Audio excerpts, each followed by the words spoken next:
Sevgili Etkinlikler Habercisi takipçileri, her birinize hayırlı günler diliyorum. Yavaş yavaş katılacaksınız diye ümit ediyorum.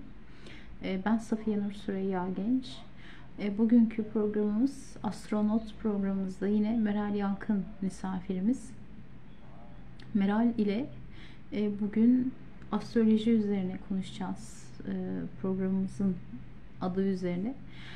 Konumuz ise 2022'nin son ayındaki Aralık ayının astroloji yorumlarını görüşeceğiz. Hani anlatacağız. Bu aradan da bir yandan telefonum çaldı.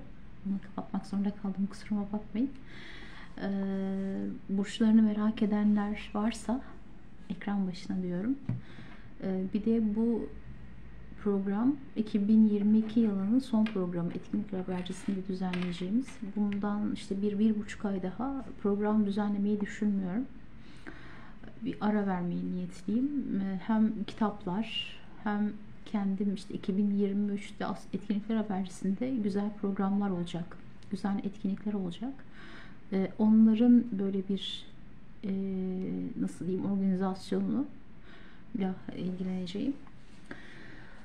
Durum bu. Gelenler oluyor, gidenler oluyor. Hoş geliyorsunuz. Güle güle. Ama hani burcunuzun yorumunu merak ediyorsanız buyurun gelin diyorum. Beklerim. Arkadaşlarınızı da davet ederseniz sevinirim. Gerçi Meral geldiği zaman Gülizim hoş geldin.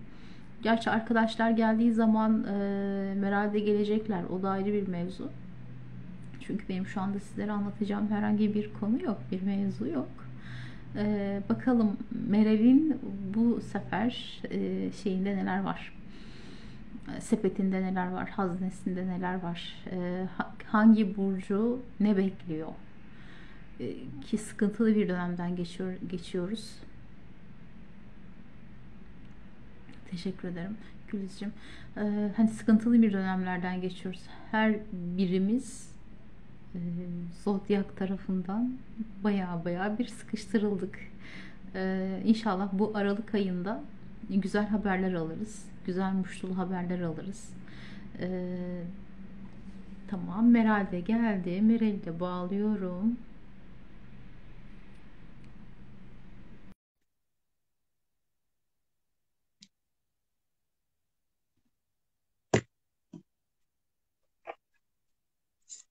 Meral'i kabul ettim ama tamam, okey. Meral hoş Merhaba, geldin.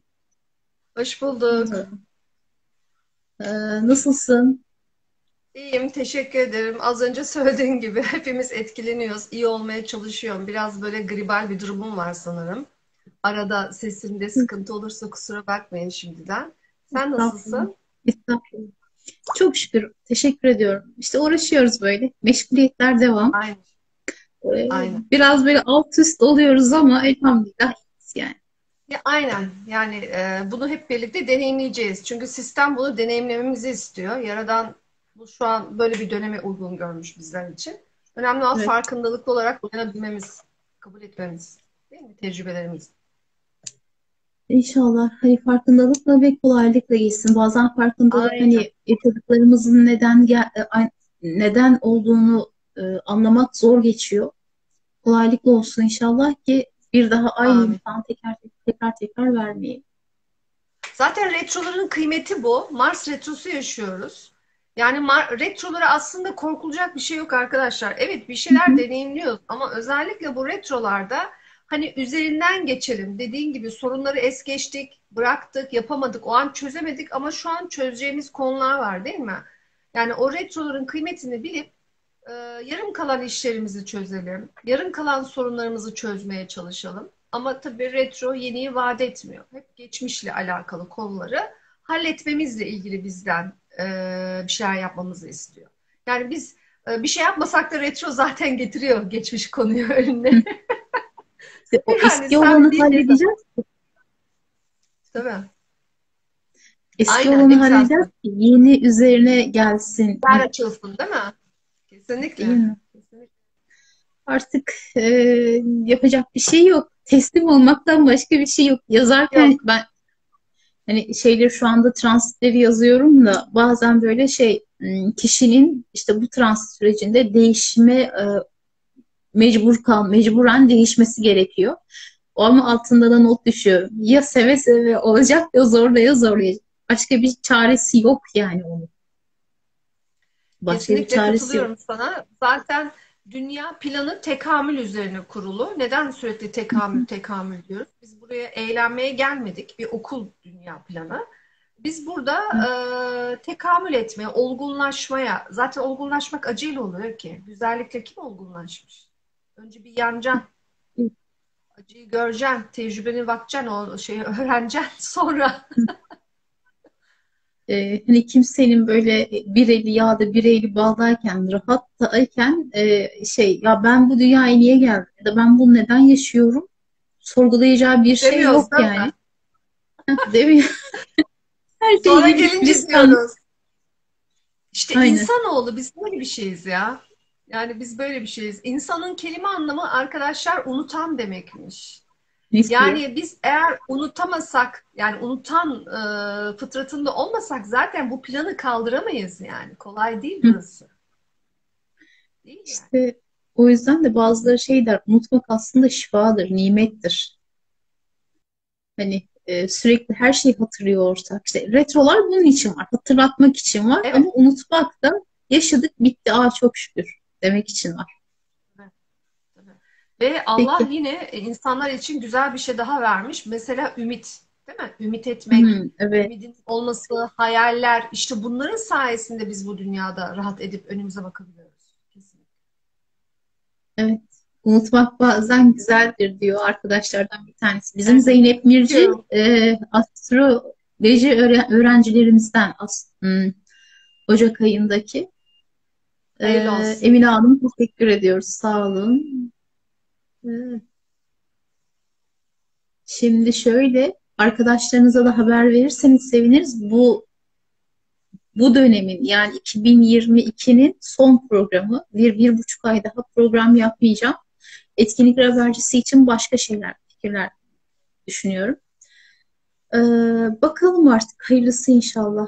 Yani e, neler olacak hanemizde, alnımıza neler yazılmış bilmiyorum ama bir şeyler yapacağız inşallah 2023 için.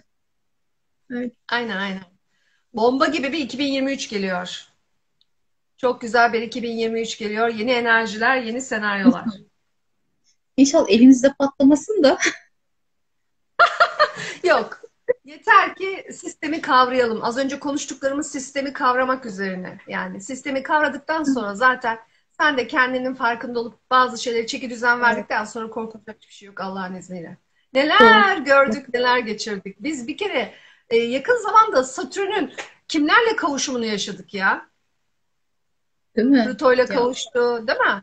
Yani tam partili Uranüs kareleri yaşadık. Yani o yüzden hani daha iyi bir döneme geçiyoruz arkadaşlar.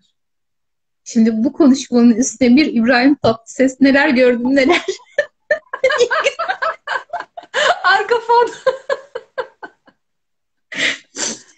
Geçen de Güdiz'le onu konuşuyordum. Güdiz'in sesi çok güzeldir. Bana bir şarkı söyledi. Ya arabesk mi? Ben arabeskten hoşlanmam ki. Ama bazı şarkıları severim mesela. Evet. Şimdi buradan da bir İbrahim Tatlıses iyi giderdi aslında. Evet. Neyse Güliz'in güzel şeyler paylaşımlarının gelecek. maşallahı var.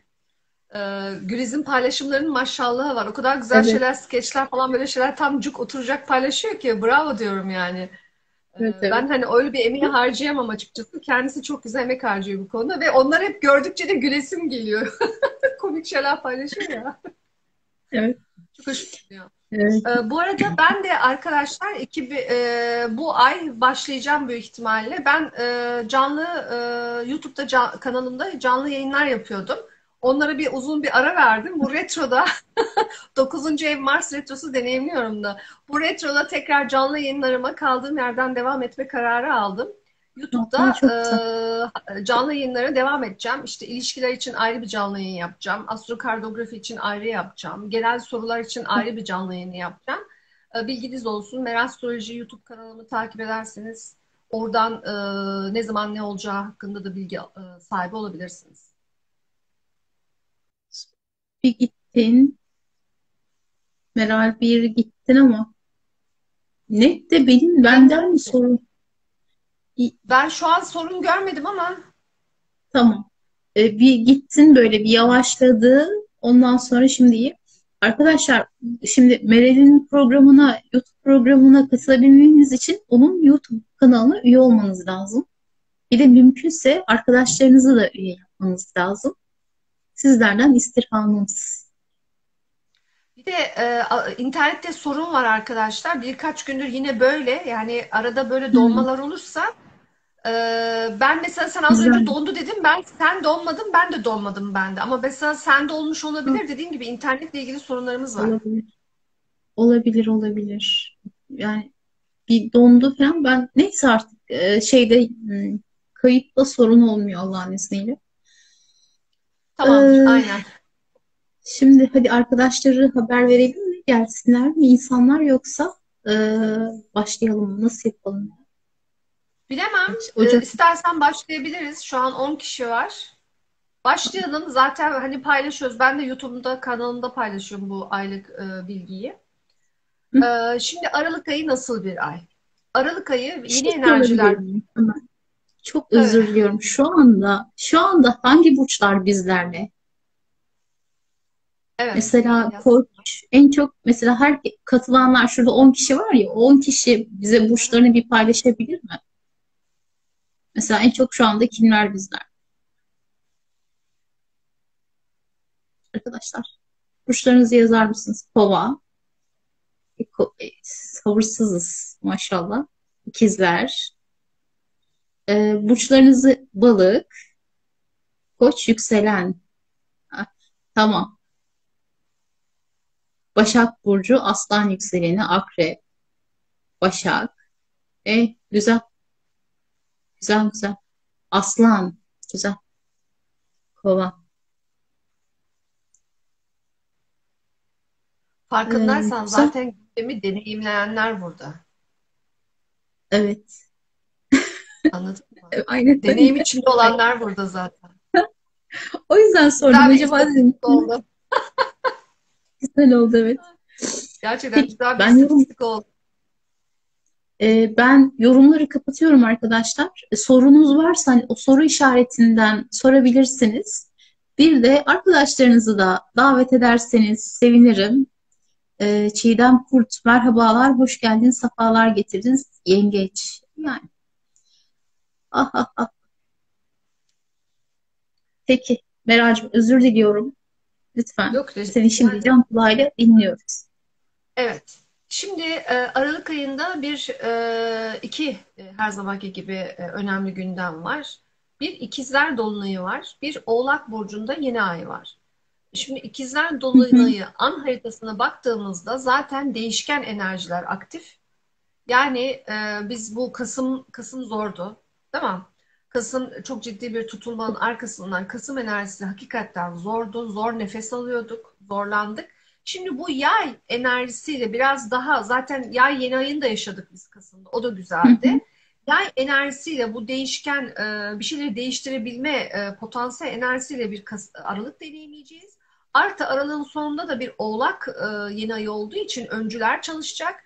Bu öncülerle de kafamızdakileri yapmakla alakalı, eyleme geçmekle alakalı daha aktif olacağız, daha hareketli olacak. Yani aslında şunu demek istiyorum.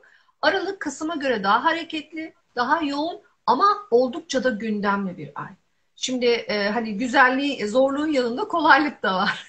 Kolaylığın yanında zorluk da var. Öyle bir aydan bahsediyorum arkadaşlar.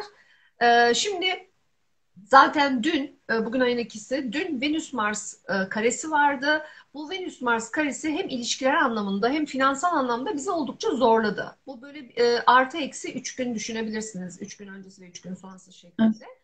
Birkaç gün daha böyle ilişkiler ve finansal piyasalarla alakalı böyle gelgitler olacak, beklenmedik şeyler olacak arkadaşlar.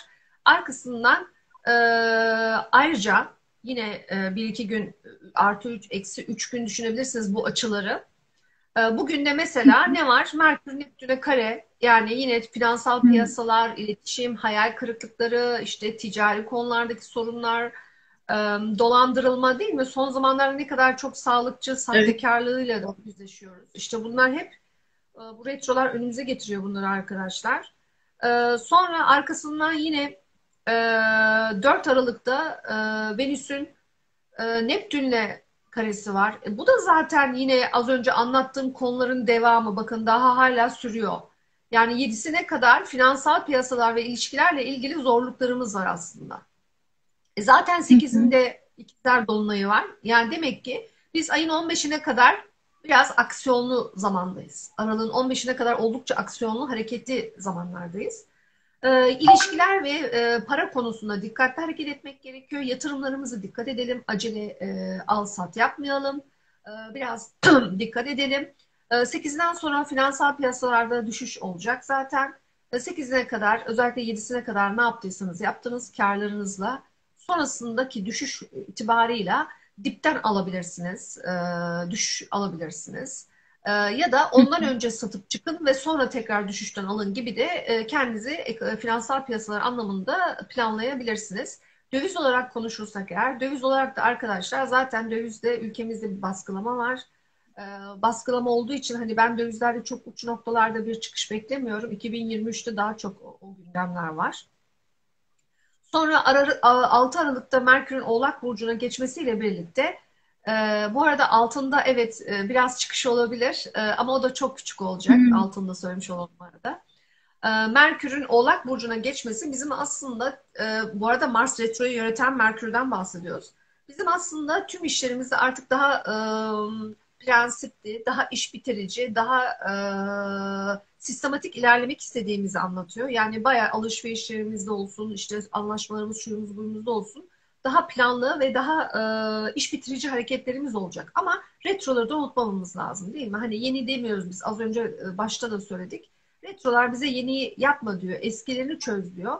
Yani bu Merkür Oğlak aslında eskilerle ilgili tamamen böyle ne kadar sorununuz varsa işte sorumluluk, işte ne bileyim otoriteyle ilgili kanunlar, hukuki konular ne varsa bunları çözecek için geçmişte kalan doğru zamanlar yani. Öyle değerlendirebiliriz. Ne dedik? 8 Aralık bir ikizler dolunayı olacak. Bu dolunay arkadaşlar kim eşlik ediyor? Mars eşlik ediyor. Hı. İşte olay bu. Yani bu ayın en zor pozisyonu bu. Çünkü burada dikkat etmemiz gereken ne? Bir kere 5 gün önceden başlayacak bu enerji. Yani yarından itibaren çok daha aktif olacak. Kazalara açığız. Tartışmalara, gerginliklere, kavgalara, gürültülere, patırtılara açığız. Biz kendimizi kontrol etsek bile karşıdaki böyle kontrolsüz bir fren, hani freni çalışmayan bir araba gibi bize toslayabilir yani. Biz kendimizi kontrol ederken karşımızdaki üstümüze gelebilir. Ama biz yine de sakin olalım. Trafikte dikkat edelim. Aman aman. Evde de telaşlı, hızlı hareketler yapmayın. Ev kazaları da açık. Çünkü Mars kazaları da anlatır. Evet. Bu ikizler dolunayı biraz böyle iletişimde de koparıcılık verebilir, değil mi? Saygısız konuşmalar, hakaretler, işte dozunu kaçırmamalar. Çünkü duygusal patlamalar var orada. Onları tetikleyecek. Artık böyle kimsenin kimseye tahammül edemediği böyle üzücü şeyler söylediği bir durum da olabilir. Hani bunları biraz yönetmek önemli bizim için. Aslında Meral, orada Onun bir şey diyebilir miyim?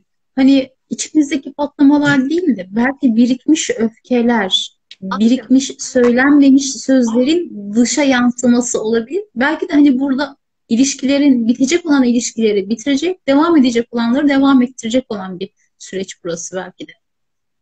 Kesinlikle katılıyorum sana. Tabii ki tüm ilişkilerimize dikkat etmemiz gerekiyor. Aklınıza arkadaşlar partnerlik gelmesin. Tüm ilişkilerinize dikkat etmeniz gerekiyor. Ticari konularda da keza aynı Evet. şekilde. Yani çok dikkatli hamlelerle bu 15 günü halletmemiz gerekiyor, çözmemiz gerekiyor.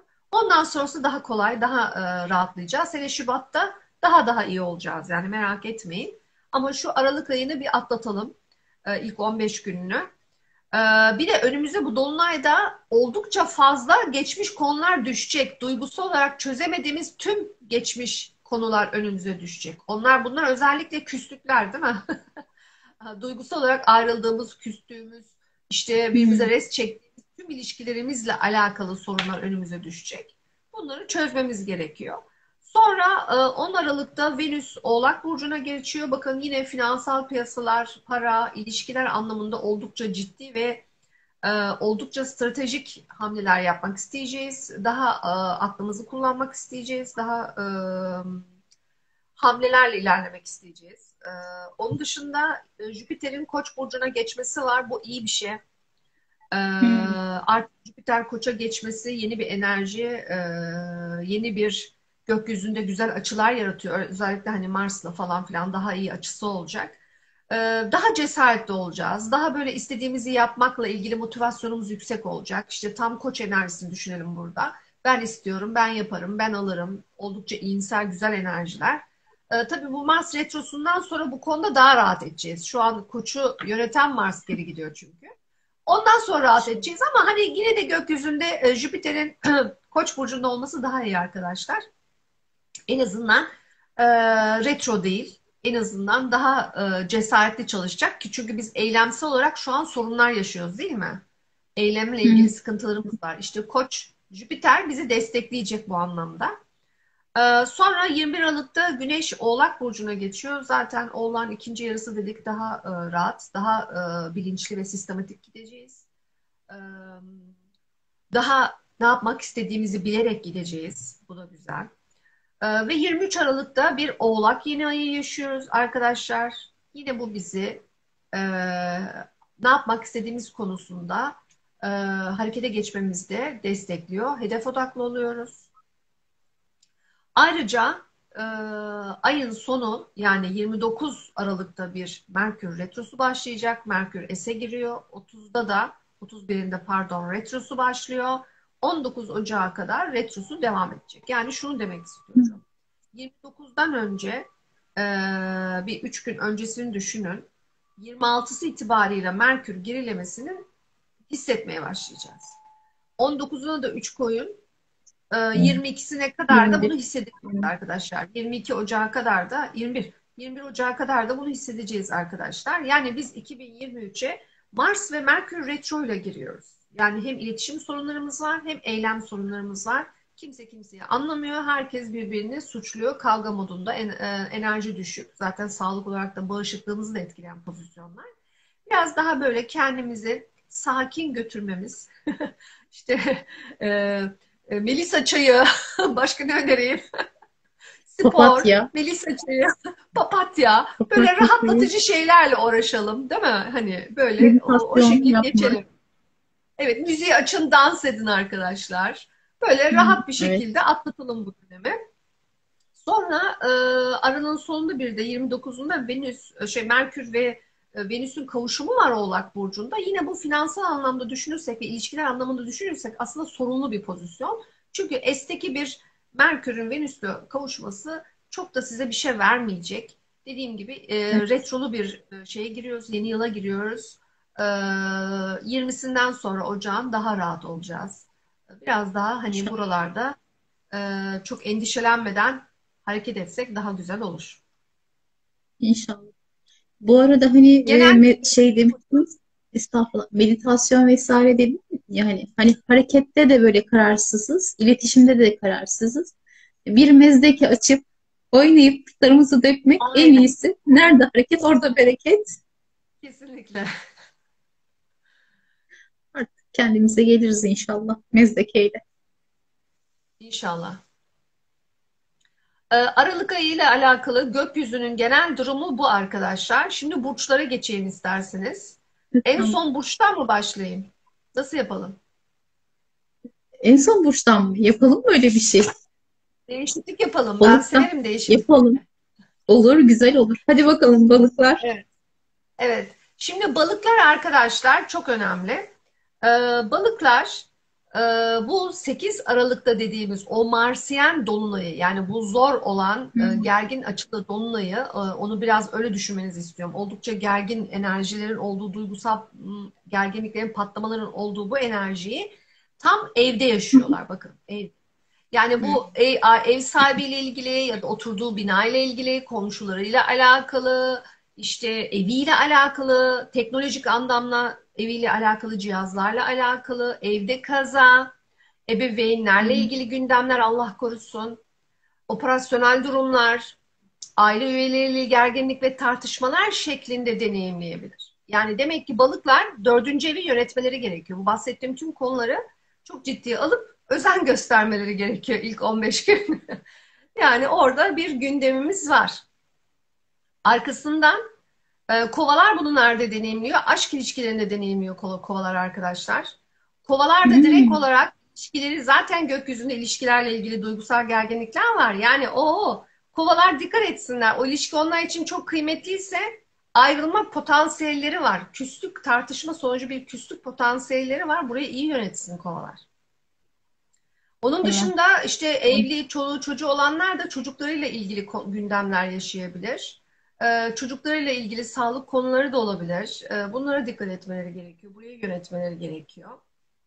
Ayrıca şey de olabilir bu. İşte borsa, kripto para oynayan, yükselen kovalar, ki bu yükselenleri anlatıyorum bu arada arkadaşlar.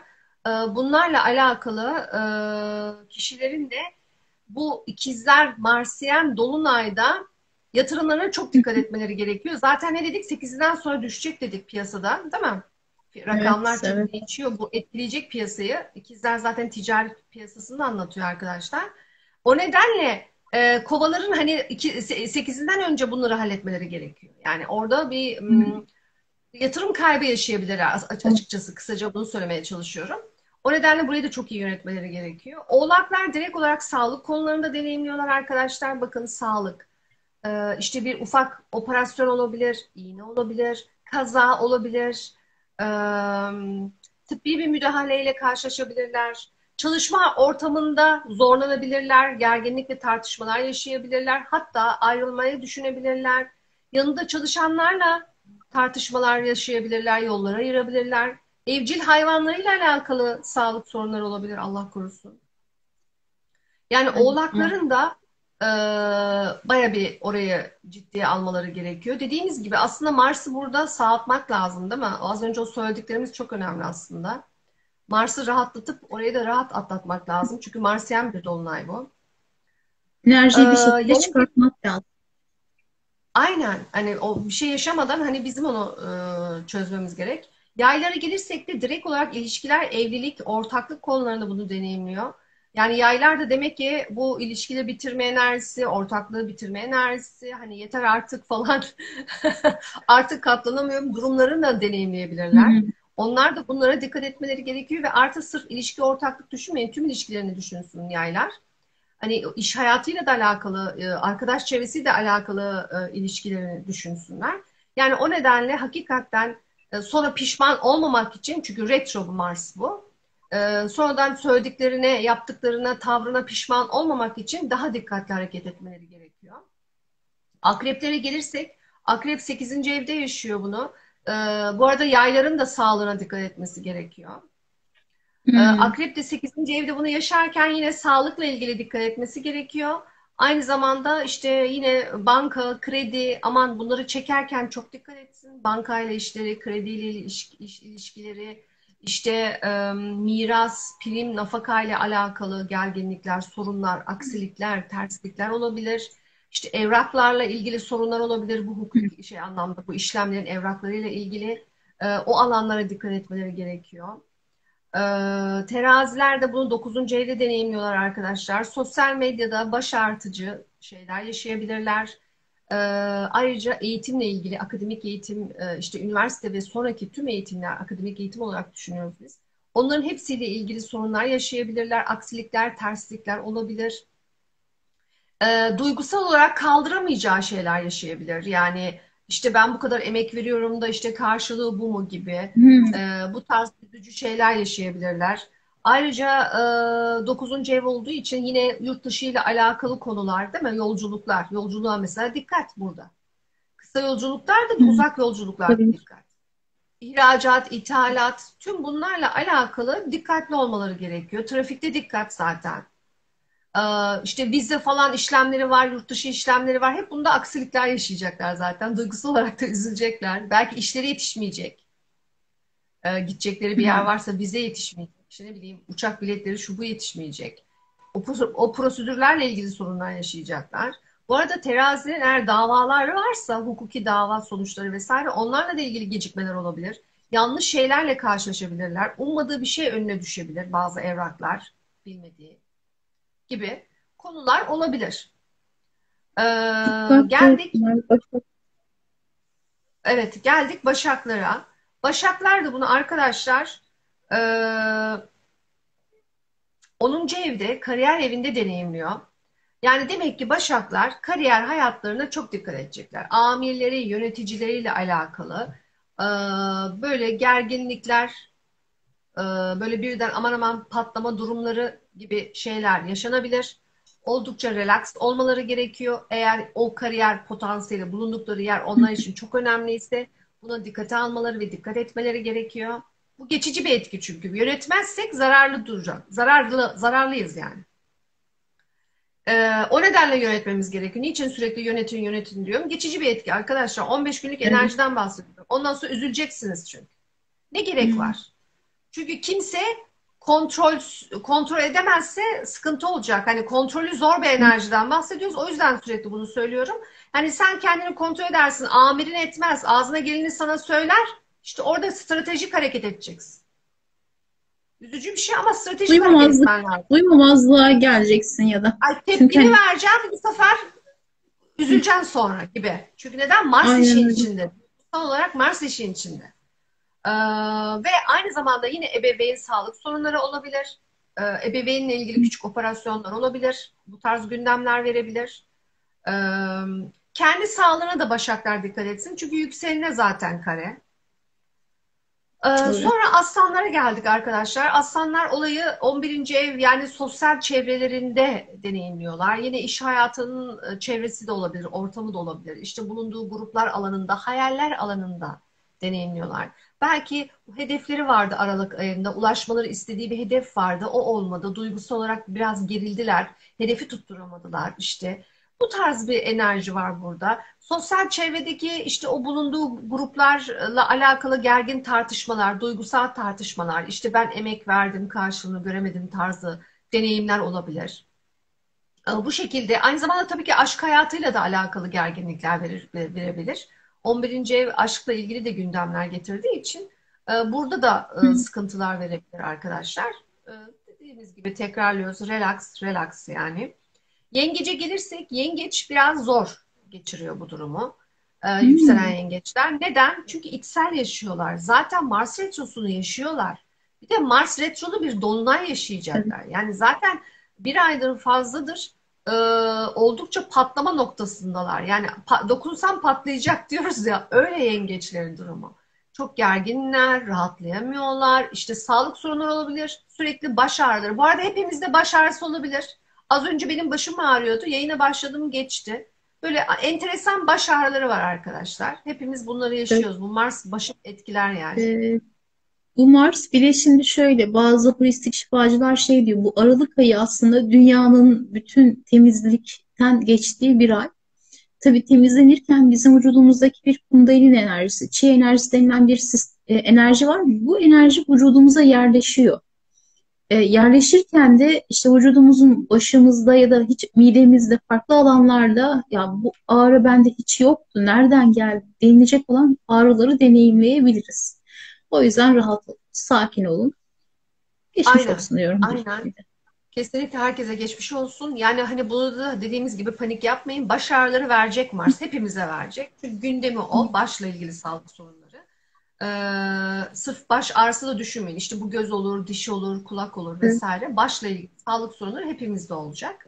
İkizler de şimdi hem sağlık okey fiziksel sağlık ama ruhsal olarak da daralmış durumda. Yani içsel olarak daraldı, işte kendini baskıda hissediyor, ifade edemiyor. Yapmak istedikleri var, yapamıyor. hmm, Belki de bağışıklığı düştü, halsiz gibi düşünün, tamam mı? Yaşam enerjisi düşük olabilir yengeçlerin. Yani yengeçlerin burada hakikaten Em, az önce bahsettiğimiz o hani müzik aç, oyna, işte bitki çayları iç, rahatla. Yani kendini hakikaten önce kendini mutlu etmeye çalışsın yengeçler. Çünkü şu an sistem pek onu rahatlatmıyor. Kendini mutlu etme odaklı. Çikolata mı seni mutlu ediyor? Git al birkaç parça çikolatayı, hani güzel bir kahveni yap, keyfini yap ama mutlu olmaya çalış. Çünkü sen bunu çabaya harcamazsan gökyüzü sana vermiyor şu an bunu. Böyle bir evet. enerjide yengeçler. Yine fiziksel sağlığı da koyabilirim içine. Hastane gündemleri de olabilir. Bakın Mars 12'den Hmm, geçiyor. Lütfen hastane gündemleri de olabilir. Hiçbir şey ihmal etmesinler. Ateşli hastalıklar verebilir Mars. Bakın hepimize verebilir, değil mi? Salgın evet, arttı. evet. Niçin arttı? Çünkü Mars Mars retro. geldi. Retroda. Tabii. Aynen. O yüzden salgın arttı arkadaşlar.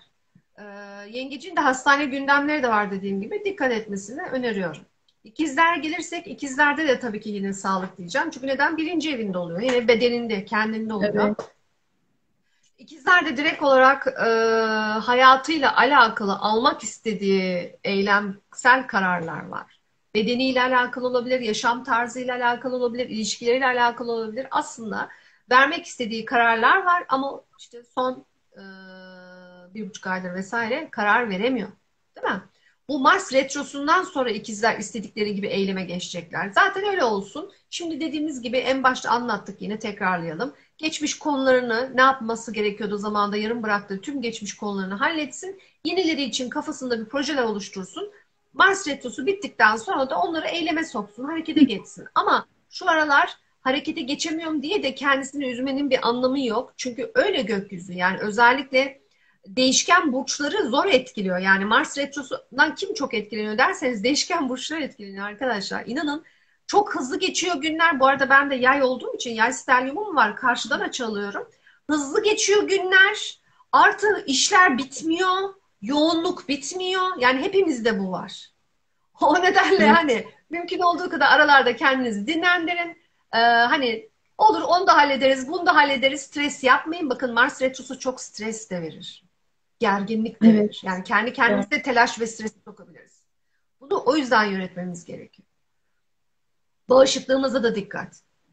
İkizlerin vitaminlerini alması, işte sporunu yapması, kendine özen göstermesi gerekiyor. Yoksa ciddi anlamda bağışıklığı etkiler.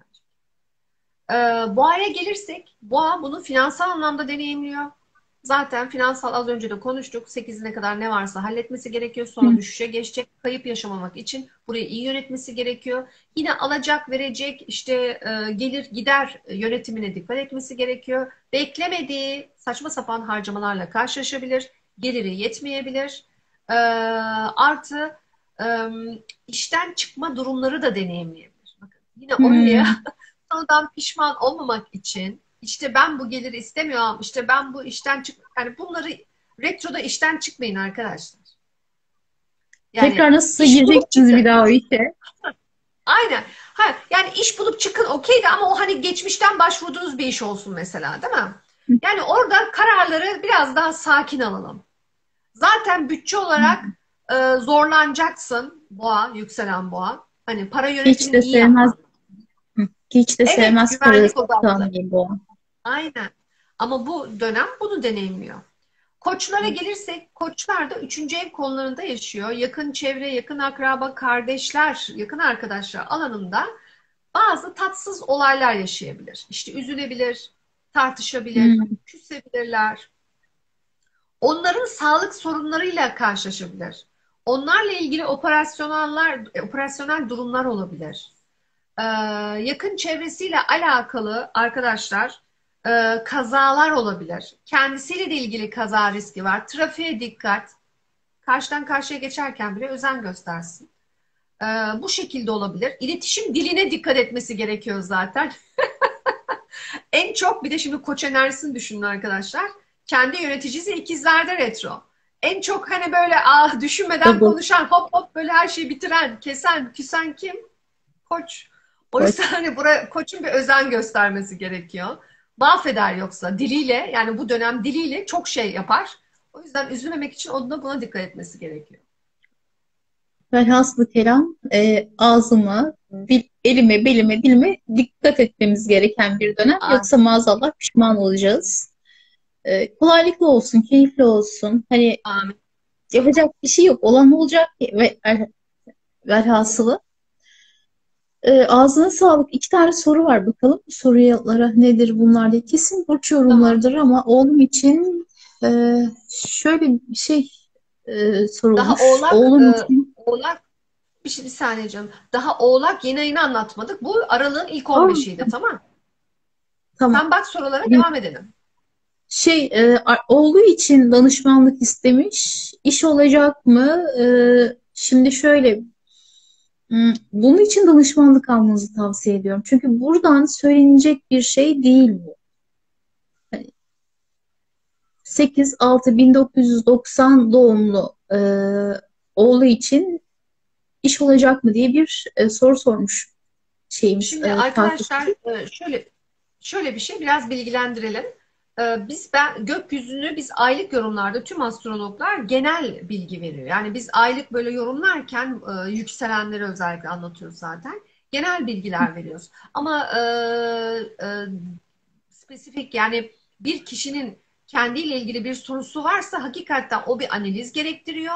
Artı sadece sizin yükselen burcunuza göre olacak işte şöyle olacak da demem doğru olmaz. Çünkü sizin başka gezegenlerinizin nasıl etki aldığını bilemediğim için ne kadar desteklendiğini bilemiyorum sistemden. Ama genel bilgi olarak veriyorum.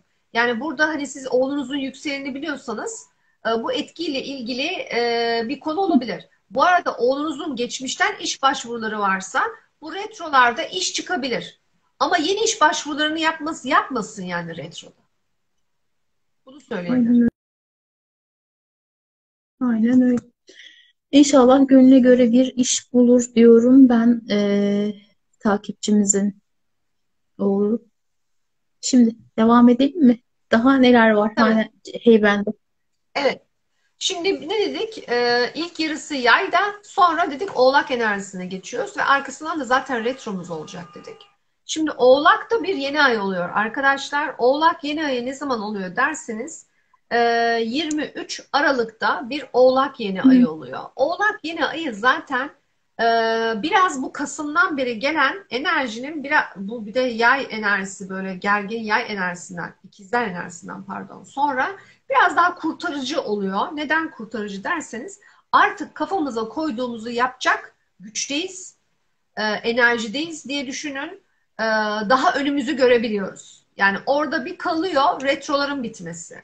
Yani daha önceki o e, baskı, ne diyelim kasvet üzerimizden gidiyor Oğlak enerjisiyle. O yüzden Oğlak enerjisi de kıymetli. Sistematik ilerlemek açısından kıymetli. Hedef odaklı olmamız açısından kıymetli. Çünkü öncü bir enerji. Şimdi Oğlak, Koç nereden deneyimliyor Oğlak? Şimdi Koç'tan başlayalım. Oğlak Koç nereden deneyimliyor? 10. evden. Demek ki hı. arkadaşlar yükselen koçlar özellikle kariyerle ilgili bu dönemde bazı hamlelerle karşılaşacaklar. Kafalarında bir şey oluşturacak. Benim onlara önerim tasarıda kalın. Ocağın 20'sinden sonra 21'inden sonra harekete geçin. Tamam Güzel. mı? Ne planınız varsa ocağın 20'sinden sonra kariyerle ilgili lütfen harekete geçin. Ee, Boğalar da bunu 9. evde deneyimliyorlar. Boğalar da arkadaşlar evet yurt dışı ile alakalı heveslenebilirler, bir şeyler yapmak isteyebilirler, akademik eğitimle alakalı gündemler olabilir.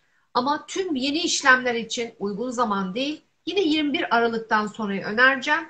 Ama yapmak istediklerini yapmak konusunda gökyüzü onları destekliyor 9. ev konularında. Yani işte bu yurt dışıyla, yabancı dil öğrenmekle, işte akademik eğitim, yüksek lisans, master, yurt dışına gitmek, ihracat, ithalatla alakalı ya da sosyal medya ile alakalı. Mesela yükselen boğalar sosyal medya hesabı açmak istiyorlarsa lütfen retrodan sonra açsınlar. Ya da daha önce kafalarında hesap açma vardıysa retroda da açabilirler yani. Ama bu oğlak e, yeni ayından birkaç gün sonra açsınlar değil mi?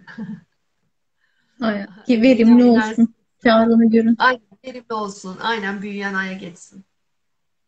Sonra arkadaşlar ikizlere gelirsek ikizler tamamen 8. ev konularında deneyimliyor. Zaten az önce ikizler dolunayı anlattık. 8. ev konuları da biraz krizli bir evdir. Finansal konularda demek ki bir şeyleri halletmesi gerekiyor ikizler. Artık bir kredimi çekecek, bir şeyimi kapatacak, bir ödememi çıkacak. Ee, Tam böyle mali konularda diğer ortaklık gelir konusunda çözümlemesi gereken ikizlerin bir şeyleri var. Ayrıca Hı, prim, tazminat, nafaka gibi konularda da gündemler var. Bu konularda da harekete geçmek, eyleme geçmek istiyor. Beklediği şeyler varsa zaten onun önüne gelecek kolaylıkla ve çözecek. E, İnşallah. Yengeçe gelirsek arkadaşlar, yengeç de tamamen bu durumu ilişkilerde deneyimliyor. Mesela yengeç ayın başında ne kadar zordu değil mi? Artık Evet. ilişkilerde daha rahat edecek. Bakın ilişkilerde daha rahat edecek, daha özgüvenli olacak, daha ne yapmak istediğini görebilecek bir enerjide yaşayacak. Çünkü karşısındaki kişi ona e, daha açık davranacak, öyle söyleyelim. Oradaki Oğlak yeni ayı. Karşısındaki kişinin ona açık davranması yengeci ilişkiler anlamında daha da rahatlatacak. Tabii bu tüm ilişkileri Hı. düşüneceğiz burada arkadaşlar. Sağlık olarak da destekliyor bu arada. Ayrıca aslanlara gelirsek, aslanlar sağlığa dikkat. Altıncı evde deneyimliyorlar. Sağlıkla ilgili konulara dikkat etmeleri gerekiyor. Çalışma ortamıyla alakalı konularda yeni gündemleri olabilir.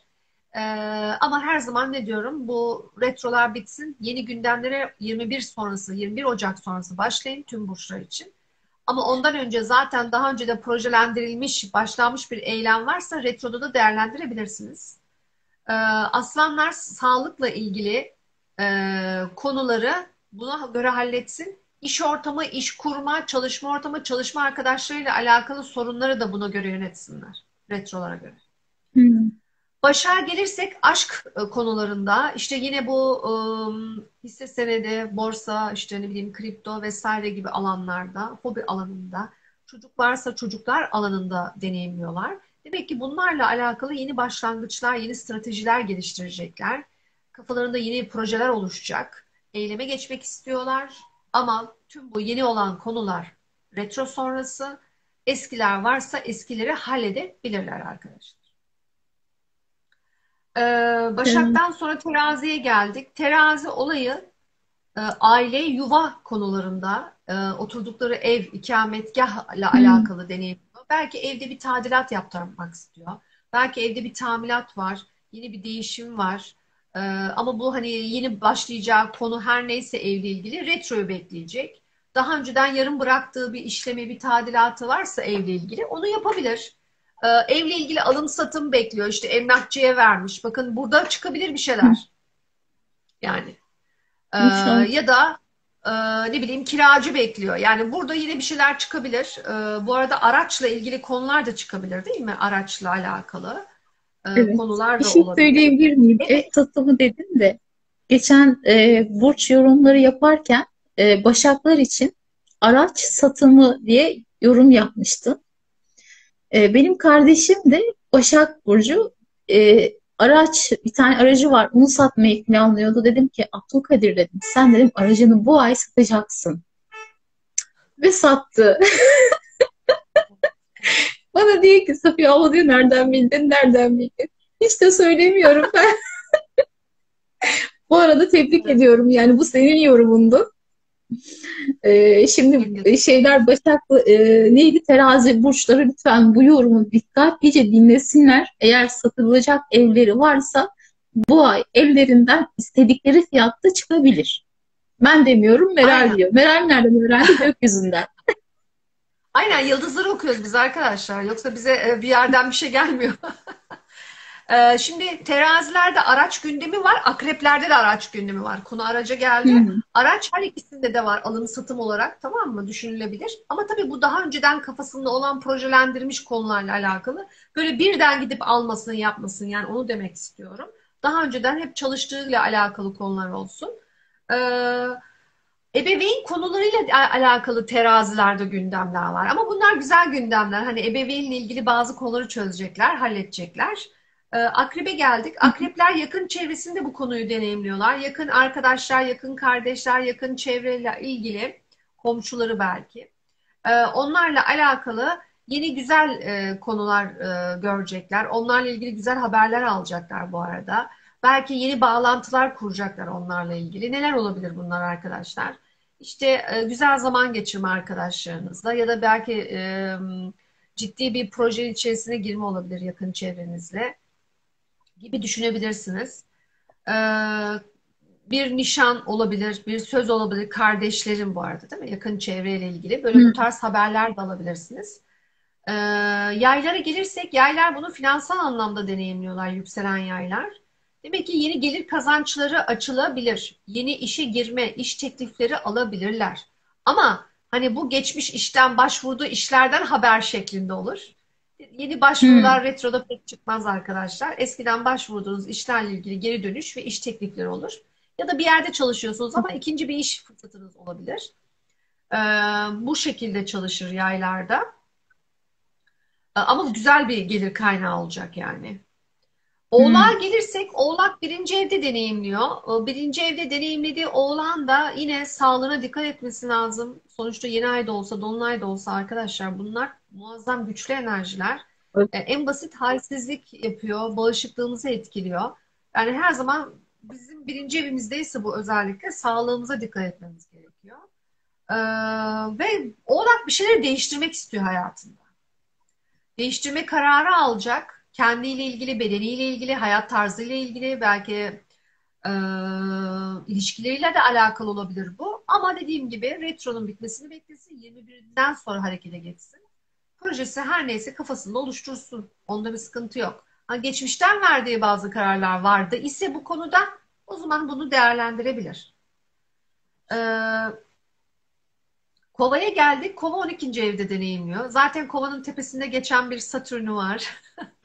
Bir de 12. evde bunu deneyimliyor. Yani Kova için de tabii güzel günler değil yani aslında. Değil. Son zamanlarda Kova'nın ne kadar, son yıllarda zorlandığını hepimiz biliyoruz arkadaşlar. Sağlık olarak zaten her zaman kendilerine dikkat edecekleri bir dönem. İşte içsel olarak evet, güzel projeler, güzel eylemler, güzel fikirler oluşacak. Retro 21'inden sonra harekete geçmesi gerekiyor. Şuralar bol bol proje üretmesi gerekiyor kovaların. Sağlığına da özen göstermesi gerekiyor. Psikolojisine de özen göstermesi gerekiyor. Yine az önce yengeçlere söylediğim gibi kendini mutlu etmeyi sakın unutmasın. Bol bol kendini mutlu etsin. Ee, Bu şekilde söyleyebilirim. Sen yükselen kovaydın değil Evet. mi? Ben evet yükselen kovaydım. Güneş Doğru aslan, zamanda yükselen ara kova. verdin bak. Doğru zamanda Evet, ara verdin. Dinleneyim evet, evet. diyorsun. Doğru zaman. Kesinlikle. Proje Bir de üret. böyle şey, hem de böyle bir kendimde de bir takım değişiklikler yapmak istiyorum. Hem de yapmış olduğum işlerde de bir takım değişiklikler yapmak istiyorum.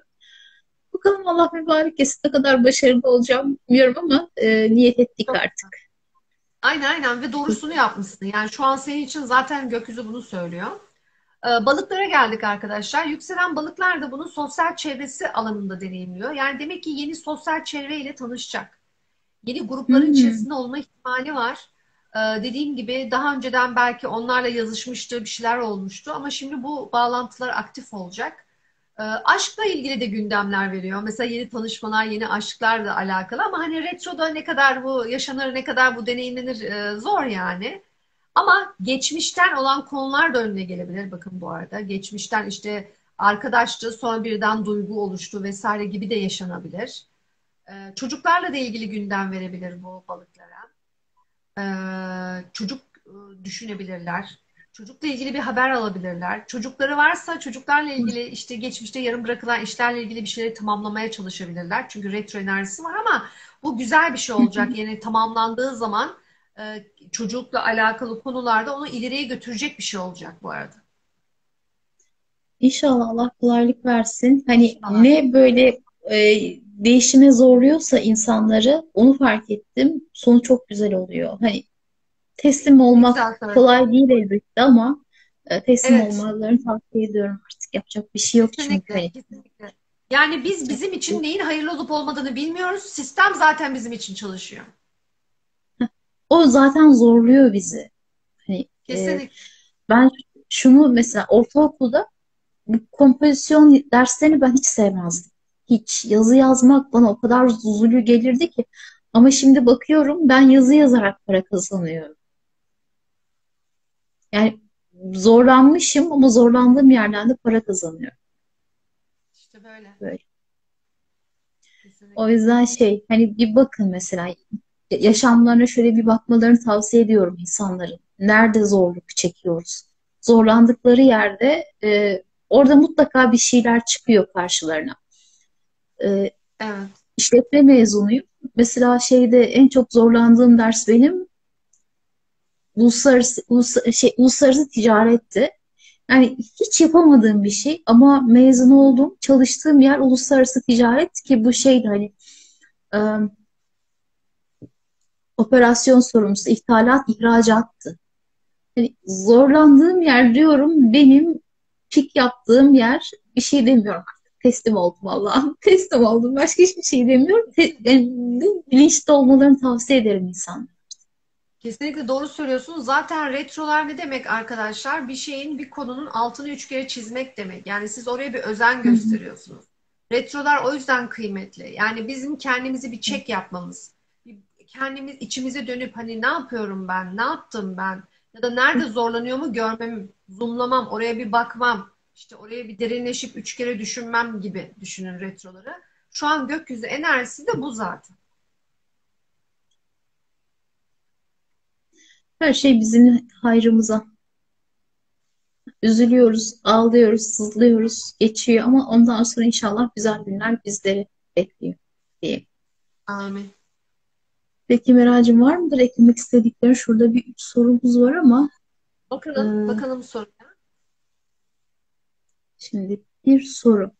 Burçları dinlerken Güneş ve Ay burcunu eve göre mi dinlemeliyiz? Sadece yükselen burcu mu dinlemeliyiz? Sıralama şu E, şekilde arkadaşlar. Her zaman öncelikle yükseleni dinlerseniz isabetli yorumları görürsünüz. Arkasından güneş, arkasından ay burcunuzu dinleyin. Bir de bitiyor daha vereyim. Eğer yükselen burcunuzun derecesi 20'den sonraysa, 20 dereceden sonraysa yani 20 derece terazi, 20 derece işte 25 derece böyle 20'den sonraysa bir sonraki burcu da dinleyin. Burç Teraziden sonra dinlemeliyiz. kim var? Akrep. Terazi, yükselen teraziyi de dinleyin, yükselen akrebi de dinleyin. Çünkü orada bir ev sisteminde kayma olduğu için her ikisinden de sana pay çıkacak. Yani her ikisiyle de ilgili deneyimlerin olabilir. Aynen öyle. Aynen. Vermiş olduğum bilgiler için çok teşekkür ediyorum Meral. Diğer sorulara Rica ederim. bakıyorum. Bak şimdi ters yaptık ya ters köşe yaptık ya bir dinleyicimiz demiş ki yayını kaydeder misiniz? Koç burcu yorumunu kaçırdım. Tamam. Yayın zaten Tabii ki kayıt de altında. Evet, ben bir de biraz böyle ters başlayan bir tipim. Öyle bir huylarım da var benim. Mesela kitap okurken de önce bir arkalardan biraz başlarım, sonra önlere geçerim. Böyle bir değişikliğim var. Bu sefer balıktan başladık zaten arkadaşlar. Direkt koça değil. Sonra ikinci dönemi koçtan devam ettik. çok güzel. Başka soru yok. Şöyle yorumları açayım. Belki yorumlardan gelen vardır diye.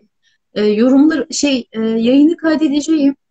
Ama Meral Yankın Mer Astroloji YouTube kanalından da takip edebilirsiniz. Hatta Meral arkadaşımızın YouTube kanalına destek verirseniz sevinirim. Sevgili takipçiler. Şöyle arkadaşlar, benim adım Meral. Meral'in ilk 3 harfiyle astrolojiyi birleştirdim. Mer Astroloji olarak. Sosyal platformlarda hesaplarım var. Twitter'da var, Instagram'da var, Facebook'ta var. Bu şekilde kendimi lanse ettim. Meral Yankın olarak çıkmadım yani. Mer Astroloji olarak ismimi kullandım. Meral Yankın'dan da istek geliyor da oraya, o benim özel hesabım. Orayı kullanmıyorum. Hmm, Bilginiz olsun. tamamdır. Sorular yok. Tamamdır. Yokmuş sorular. Var mı eklemek istediklerim Meral'cığım? Herkese kolay tekamül diliyorum. Bugün konuştuğumuz gibi. Ne kadar güzel değil mi? Bugün habire içimize döndük, onları konuştuk. Gerçekten herkese kolaylıklar diliyorum. Kolay tekamüller diliyorum. Şu dünya aslında çok da fazla kafaya takılacak bir dünya değil arkadaşlar. Birkaç günlüğüne geldik ve gideceğiz. Çok fazla üzülmeyin her şeye. Çok fazla ağlamayın her şeye. Kendinize bakın, başkasına hiç bakmayın. Kendimizden sorumluyuz. Hepimiz yaptıklarımızın ya da yapamadıklarımızın bedelleriyle sorumluyuz. Sonuçlarıyla sorumluyuz. O yüzden hani ilişkiler bak hala konu iletişim ve ilişkilere dönüyor gökyüzünde. O nedenle bunu özellikle söylüyorum. Finansal anlamda da çok açgözlü olmanın bir anlamı yok. Haddimizi bilelim.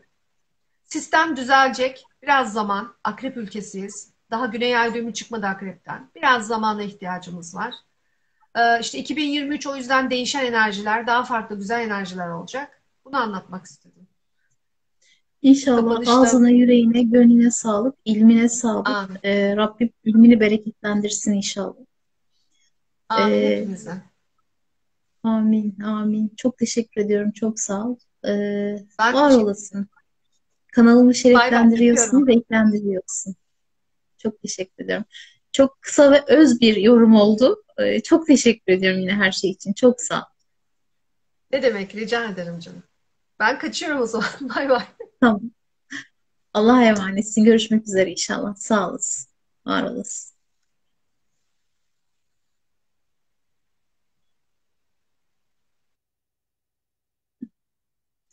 Arkadaşlar ben açıkçası elim varmadı Meral'i çıkartmaya. Çünkü muhabbet çok güzeldi. Ben de isterdim muhabbet devam etsin ama bu aylık bizleri bu kadar maruz görün. Katılan her birinize çok ama çok teşekkür ediyorum. Yayını paylaşmayı ihmal etmezseniz sevinirim. Çünkü güzel bir şey oldu, yorum oldu. Hem İkizler Dolunay'ını hem de Oğlak Yeni Ayı'nı paylaştı Meral arkadaşımız. Hani bizler de ona böyle kendi kanallarını, kendinin bilgisini paylaşarak ona destek olursak mutlu olurum. Her biriniz Rabbime emanetsiniz. Hoşça bakın, hayatınıza diyorum her birinize. Allah'a emanet olun. Görüşmek üzere tekrar.